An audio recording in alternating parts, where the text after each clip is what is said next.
محترم سامعین کرام، میں اور آپ ہر مسلمان کی یہ تمنا ہے، کوشش ہے،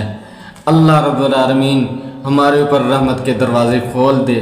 اللہ رب العالمین ہمارے لیے مغفرت کے دروازے کھول دے، اللہ رب العالمین رحمت کے دروازے کھول کر ہمارے لیے نیکی کرنا آسان بنا دے اور اللہ رب العالمین ہمیں معاف کر دے۔ آج میں آپ کے سامنے ایک ایسا عمل بیان کرتا ہوں جو باعث رحمت ہے، جس کے کرنے والے کے لیے اللہ رب العالمین رحمت کے دروازے کھول دیتا ہے۔ محترم سامعین کرام، جب اللہ رب العالمین کسی انسان کے اوپر رحمت کے دروازے کھولتا ہے، سمجھو کہ اللہ رب العالمین نے اس کے اوپر رضا کے دروازے کھول دیے، مغفرت کے دروازے کھول دیے، اللہ رب العالمین نے اس کے اوپر نیکی کے دروازے کھول دیے، اللہ رب العالمین اس سے راضی ہو جاتا ہے۔ حضرت ابن عمر رضی اللہ تعالی عنہ سے حدیث مروی ہے، جامع ترمذی میں، رسول عربی امام کائنات سید الرسل خاتم النبیین صلی اللہ علیہ وآلہ وسلم کے مبارک الفاظ ہیں، رحم اللہ امران، اللہ نے اس بندے کے اوپر رحم کر لیا، صلی قبل صلاۃ العصر اربعا، جو نماز عصر سے پہلے 4 رکعت سنتے ادا کرتا ہے۔ یعنی یہ جو نماز عصر سے پہلے جن کو ہم غیر موقدہ کہتے ہیں، جن کو ہم چھوڑ دیتے ہیں، جن کو ہم کوئی اہمیت نہیں دیتے، محترم سامعین کرام، اس طرح ہوتا ہے کہ کچھ نمازیں غیر موقدہ ہیں، یعنی نبی صلی اللہ علیہ وآلہ وسلم کا ان کے اوپر دوام ثابت نہیں ہے، مگر وہ بڑی فضیلت والی ہیں، وہ بڑی شرف والی ہیں، اللہ رب العالمین نے ان کو باعث رحمت اور باعث مغفرت بنایا ہے۔ یعنی یہ جو سنتے ہیں ان کی بڑی فضیلت ہے، یہ یاد رکھیں، یہ جو سنتے ہیں یہ فرائض کے لیے دیوار ہیں، یہ فرائض کے لیے حصار ہیں۔ جس طرح ایک چیز کا دیوار ہو، حصار ہو، وہ مضبوط ہوتا ہے، اسی طرح جو فرائض ہیں ان کے لیے حصار اور دیوار یہ سنتے ہیں۔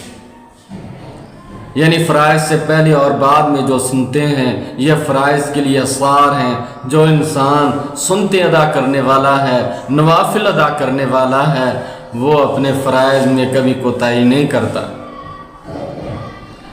سنتوں اور فرائض کو، سنتوں کو اور نوافل کو چھوڑ دیتا ہے، میرے محترم بھائیوں، وہ اپنے فرائض میں بھی کمی کر جاتا ہے، فرائض کو بھی چھوڑ دیتا ہے، فرائض کو آگے پیچھے کر دیتا ہے۔ اللہ رب العالمین نے ان سنتوں کو فرائض کے لیے حصار بنائے ہیں، اور یہ باعث اجر ہیں، یہ باعث ثواب ہیں، یہ باعث مغفرت ہیں، یہ باعث رحمت ہیں۔ اور جو 4 رکعتیں میں نے آج آپ کے سامنے بیان کی ہیں، یہ بڑی اجر والی اور بڑی ثواب والی ہیں۔ اللہ رب العالمین ان کو پڑھنے والے کے اوپر اپنے رحمت کے دروازے کھول دیتا ہے، مغفرت کے دروازے کھول دیتا ہے۔ آؤ ہم اللہ رب العالمین سے دعا کریں، اللہ رب العالمین ہمارے لیے رحمت کے، مغفرت کے دروازے کھول دے، ہمارے لیے نیکی کرنا آسان بنا دے۔ ساری توفیقیں اللہ رب العالمین کے پاس ہیں، اللہ رب العالمین کی توفیق کے بغیر ہم کچھ نہیں کر سکتے، ہم عاجز ہیں، ہم محتاج ہیں۔ اللہ رب العالمین مال کے کائنات ہے، خال کے کائنات ہے، انسان عاجز ہے، انسان محتاج ہے، انسان کے پاس کوئی طاقت نہیں ہے، کچھ کرنے کی طاقت نہیں ہے۔ جب اللہ رب العالمین ہم سے چاہے گا تو ہم کام کریں گے، ہم نیک اعمال کریں گے، ہم نماز پڑھیں گے، ہم جو ہے اللہ رب العالمین کو راضی کرنے کے لیے اللہ رب العالمین کے سامنے جھکنے والے بن جائیں گے۔ آؤ دعا کریں، اللہ رب العالمین ہم سے راضی ہو جائے، ہمارے لیے رحمت کی، مغفرت کے دروازے کھول دے، اور یہ جو 4 رکعتیں ہیں یہ ہمیں مستقل پڑھنے کی توفیق عطا فرمائے۔ ان کا بڑا اجر اور ثواب ہے، ان کی بڑی فضیلت ہے، اور یہ باعث رحمت ہیں۔ میرے محترم بھائیوں، یہ میرے الفاظ نہیں ہیں، یہ امام کائنات سید الرسل خاتم النبیین صلی اللہ علیہ وآلہ وسلم کے مبارک الفاظ ہیں۔ الفاظ پھر سماعت فرمائیں